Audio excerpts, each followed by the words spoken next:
So now that we know how old our proxy is, whether through superposition, radiometric dating, or one of the many other ways that we have to look back into the past, ways that I'm not an expert on, so I didn't bother talking about them. Um, Now we have to look at what the proxy is trying to tell us. So there are many different things that we can look at to tell us. Ice cores, for example. Embedded inside an ice core are trillions and trillions and trillions of bubbles of that particular time's atmosphere.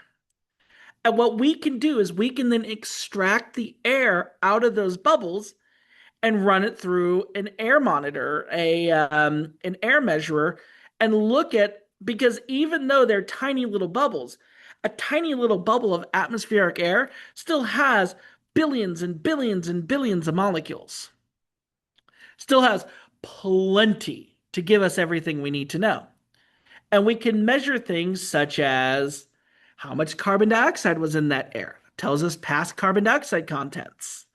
Um, how much oxygen was in the air, what type of oxygen was in the air, and we can actually use that to tell us how cold the air was.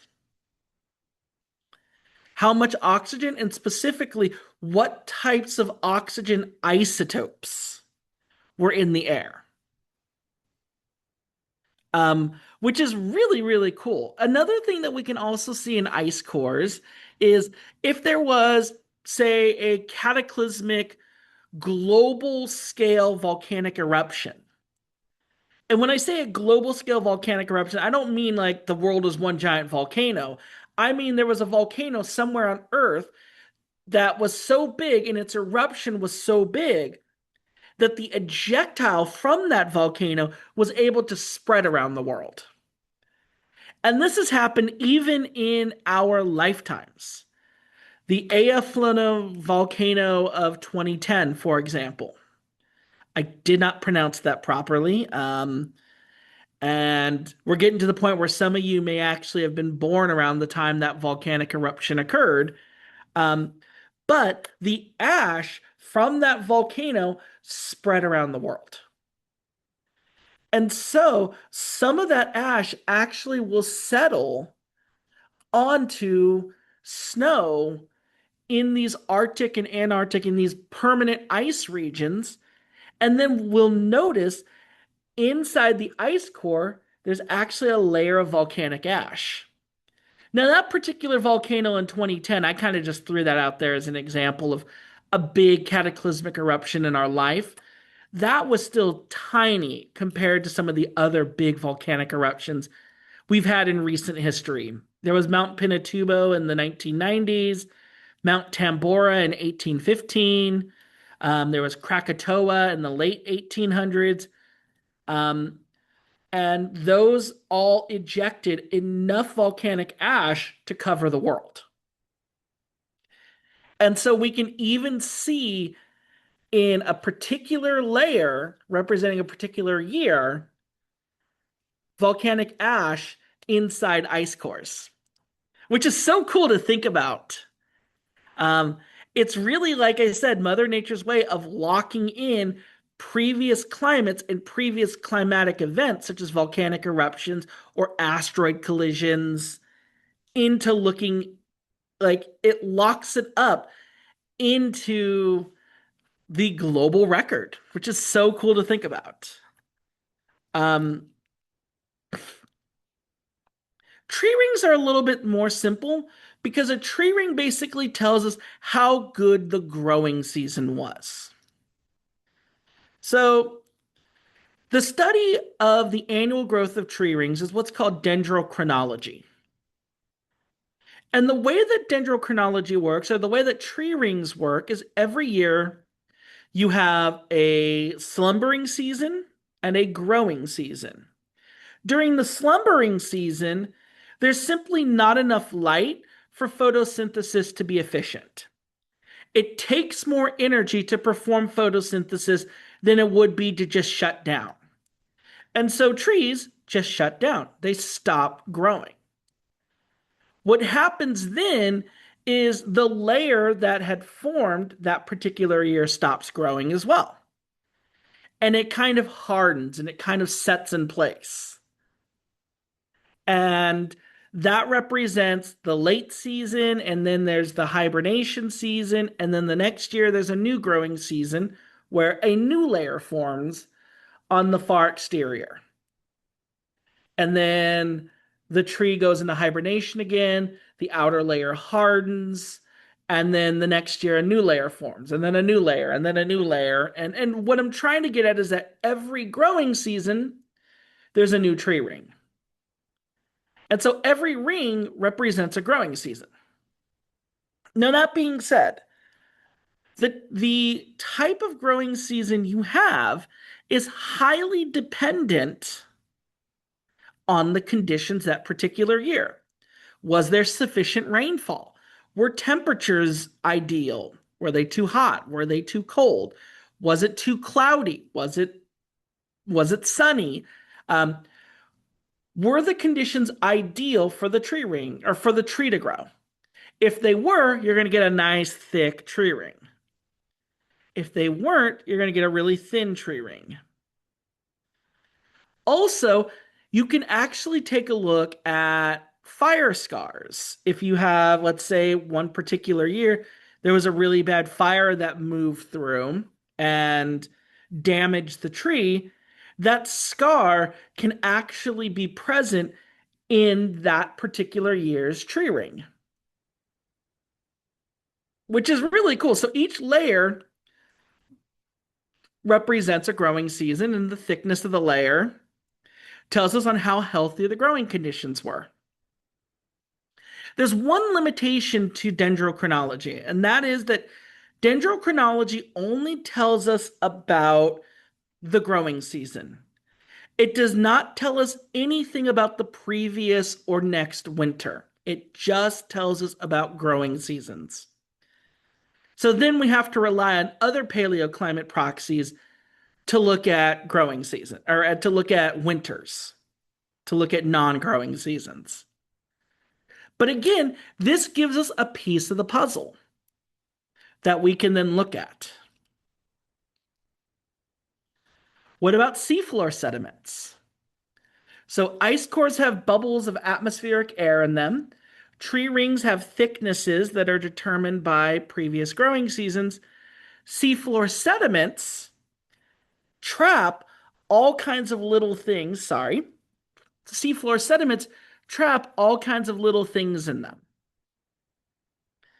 And those things contain one, bubbles of atmosphere, two, they contain sediment that formed on the surface of the earth and was either weathered by rain or may have been eroded due to sunlight or may have been chipped apart due to mechanical weathering, due to plate tectonics, or whatever it is.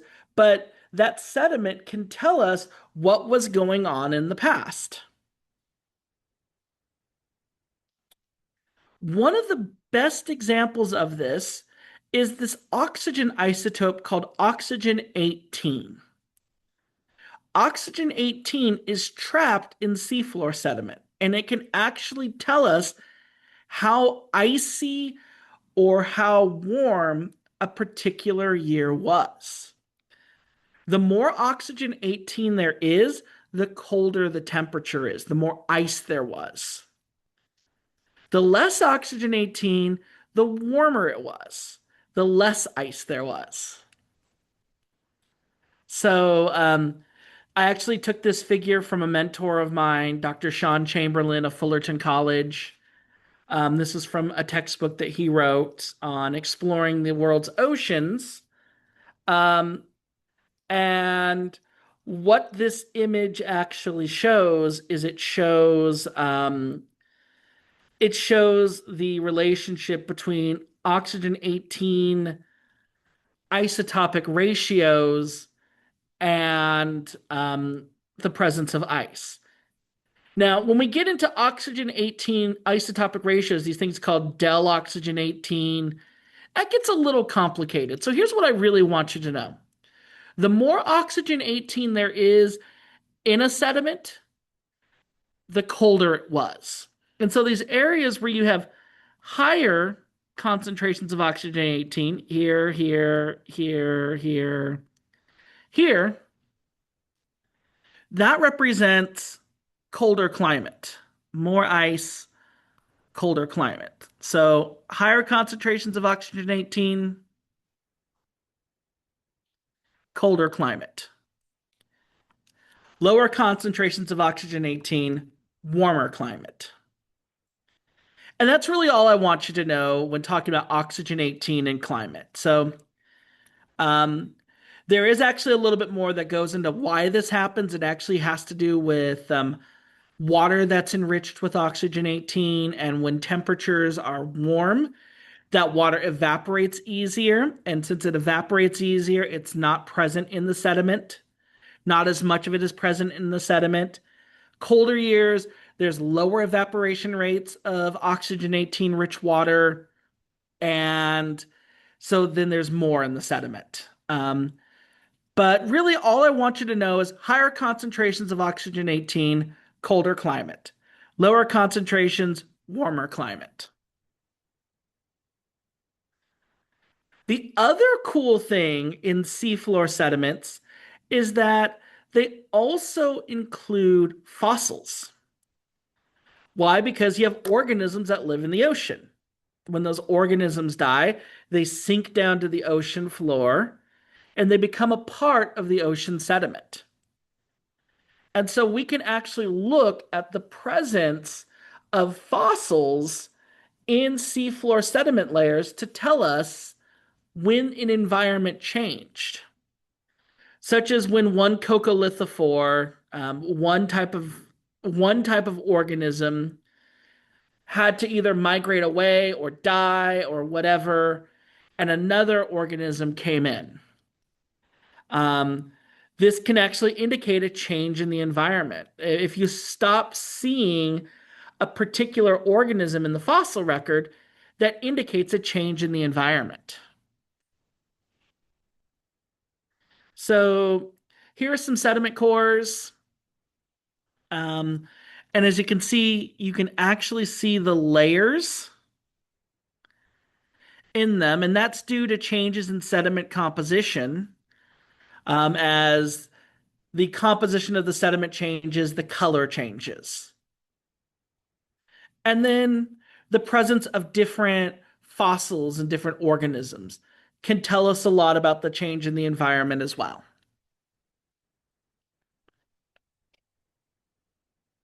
Just a few other methods that we can use to look back into the past: studies of pollen, investigation of ancient documents.